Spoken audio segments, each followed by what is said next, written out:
Shoe వేయాలనా?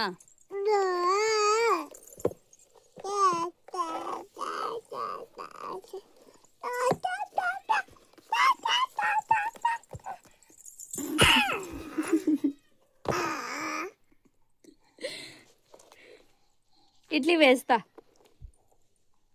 Shoe వేస్తే ఇంకొక చోట ఆగవి, ఖాళీ ఏదో ఒకటి చేస్తూనే ఉంటాడు డేలో క్రియేటివ్గా. ఒక సర్కస్ మ్యాన్లా ఫీల్ అయిపోయి కట్టెలు ఎత్తేస్తున్నాడు. ఫస్ట్ టైం ఎత్తాడు, కింద పడ్డాడు. సెకండ్ టైం ఎత్తాడు, కింద పడ్డాడు. పర్టికులర్గా ఇదే అని కాదు, ఏదైనా ఒకటి పట్టుకుంటే అది ఏదో ఒకటి అయ్యి ఏడ్చేంత వరకు దాన్ని వదిలిపెట్టాడు. సమ్టైమ్స్ నాకు అనిపిస్తుంది కొత్త కొత్తగా చేసినప్పుడు, వావ్ ఏంది ఇంత క్రియేటివ్గా చేస్తున్నాడని. కానీ నాకు ఏడ్చినప్పుడు కోపం వస్తుంది, దెబ్బ తాగించుకుంటాడు ఊరికే. అప్పుడు మాత్రమే కోపం వస్తుంది. ఆడుకొని ఆడుకొని ఫుల్గా నిద్రపోతున్నాడు. ఇప్పుడు చూడండి వాని ఐస్ కానీ వాని లిప్స్ కానీ వాని ఫేస్ ఎంత క్యూట్గా ఉన్నాడో. ఇలాంటి టైంలో అనిపిస్తుంది, మేల్కొన్నప్పుడు కొడతాము, నిద్రపోయేటప్పుడు ఫీల్ అవుతాము ఎందుకు అప్పుడు కొట్టాము అని. బట్ అప్పుడు అల్లరి చేస్తే అంత చిరాకు వస్తుంది. అంతే. Bye bye, see you.